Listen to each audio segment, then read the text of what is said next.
संध्याकाळचे 5:45 वाजले आहेत. हे आकाशवाणीचं सृजन चंद्रपूर केंद्र आहे. अत्यंत परिचित ही अशी ट्यून मुद्दामहून या ट्यूननी या कार्यक्रमाची सुरुवात केली.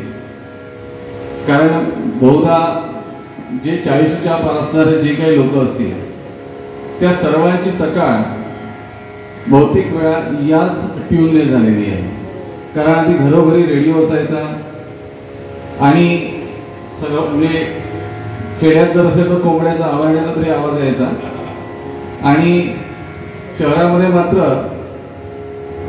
कधी चाळ असो, फ्लॅट स्कीम असो किंवा एखादा मोहल्ला असो, याच ट्यूननी सर्वांची सकाळची सुरुवात व्हायची. आणि त्यानंतर मला हे सगळं लहानपणी त्यानंतर अर्चना हा एक भक्ती संगीताचा कार्यक्रम आहे, तो आजही चालू आहे. त्यामुळे अतिशय सुपरिचित अशी ही ट्यून स्वरबद्ध जी केली आहे ती मेहली मेहता, जुबिन मेहता हे एक प्रख्यात आंतरराष्ट्रीय कंपोजर आहेत, भारतीय आहेत, परंतु सध्या ते इस्रायलला स्थायिक झाले आणि संपूर्ण जगभरामध्ये त्यांचं म्युझिक कंडक्टर आणि म्युझिक कंपोजर म्हणून प्रख्यात आहेत ते.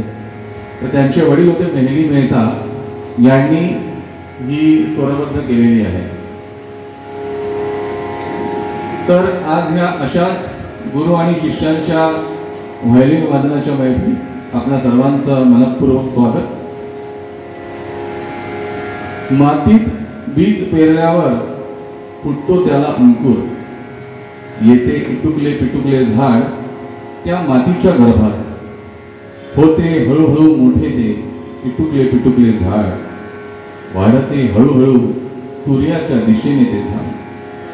नाही जगू शकत सूर्याशिवाय ते झाड, हेच तर असतं नातं सूर्याचं आणि झाडाचं, तसंच असतं नातं गुरुचं आणि शिष्याचं.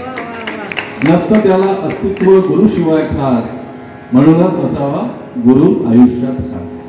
तसा हा एक गुरु शिष्यांचा एक आगळा वेगळा उपक्रम सृजनच्या माध्यमातून आपणासमोर सादर करण्याची संधी मिळते आहे. याबद्दल सर्वप्रथम अशा नाविन्यपूर्ण कल्पनांना नेहमीच वाव देणारं हक्काचा व्यासपीठ म्हणजे सृजन यांना मी मनापासून धन्यवाद देतो आणि आभार देखील मानतो. आज चंद्रपुरात सर्वसामान्यांपासून नामांकित व्यक्तींमधील विविध पैलू हेरण्याचं आणि ते लोकांपर्यंत पोहोचवण्याचं मोलाचं कार्य सृजनच्या माध्यमातून होत आहे. 2009 पासून सुरू झालेल्या या शृंखलेतल्या वारीतला 185वा कार्यक्रमात आम्हाला सहभागी होता आले याचा आम्हाला फार आनंद होत आहे. त्यासाठी मी पुनश्च सृजन व सर्व सृजन वारकरी आणि सर्व रसिक प्रेक्षकगण यांना मी मनापासून धन्यवाद देतो. चला तर आता वळूया आपण आजच्या मुख्य कार्यक्रमाकडे, ज्याची आपण प्रतीक्षा करीत आहोत, तो म्हणजे गुरु आणि शिष्य यांच्या व्हायोलिन वादनाकडे. अल्बर्ट आइन्स्टाईन एक प्रख्यात शास्त्रज्ञ यांनी असं म्हटलं आहे की I know that the most joy in my life has come to me from my violin.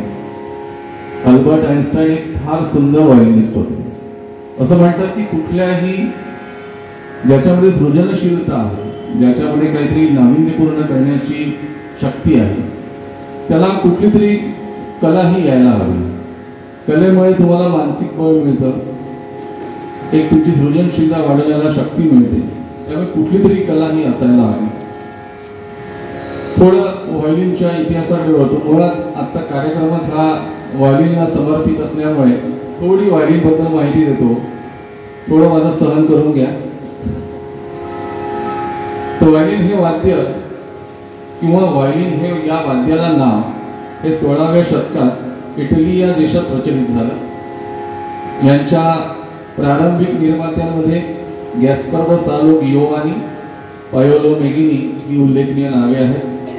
त्यानंतर अँटोनियो जेकब स्टोनर यांनी या वाद्यामध्ये काही बदल केले आणि नंतर हे व्हायोलिन हे वाद्य इंग्लंड, जर्मनीसह या सर्व युरोपियन देशांसह अल्पावधीतच संपूर्ण जगात प्रसिद्ध झालं. यालाच फिडल किंवा आपल्या हिंदीमध्ये बेला हा सुद्धा शब्द आहे या वाद्याला. भारतामध्ये जे पाश्चिमात्य सत्ताधारी होते, इंग्रज, डच, पोर्तुगीज, फ्रान्सिसी यांच्यामुळे हे वाद्य भारतात आलं.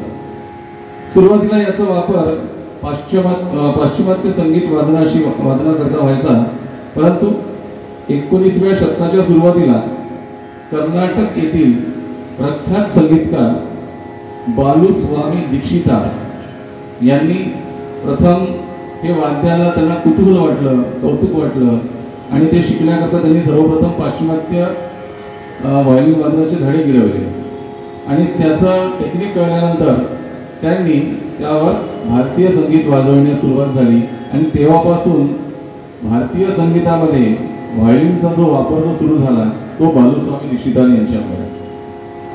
आणि त्यानंतर सर्वप्रथम हे दक्षिण भारतात जास्त प्रसिद्ध झालं. आजही दक्षिण भारतामध्ये साथीला जे वाद्य असतं ते व्हायोलिन असतं. तानपुरा, व्हायोलिन आणि मृदंगम अशा प्रकारची साथसंगत असते. त्यामुळे नंतर करता करता हळूहळू उत्तर भारतीय संगीत पद्धतीमध्ये सुद्धा याचा वापर होऊ लागला आणि आजच्या घडीला साथीला वापरल्या जाणारं उत्तर भारतीय संगीत पद्धतीमध्ये आधी सारंगीचा वापर व्हायचा. आजही सारंगीचा होतो, परंतु व्हायोलिनचा देखील तितक्याच प्रकारने वापर होऊ लागलेला आहे. आज आपल्याकडे चित्रपट संगीत असो किंवा भावगीत असो, भक्तिगीत असो, सर्व प्रकारच्या संगीत प्रकारामध्ये व्हायोलिनचा वापर होत असतो. आपल्याकडे आज एल सुब्रमण्यम, कला रामनाथ, एन राजन हे दक्षिण भारतीय संगीत व्हायोलिन वादक आहेत. तसेच आपल्याकडे पंडित प्रभाकर जोग, पंडित CR व्यास, मनोज जॉर्ज, आपल्या विदर्भातले स्वर्गीय प्रभाकरराव धाकडे आणि सध्या सर्वांना टीव्हीवरचे श्रुती भावे असे अनेक नामांकित व्हायोलिन वादक आपल्याकडे सर्वांना सुपरिचित आहेत. रमाकांत परांजपे हे सुद्धा आहे.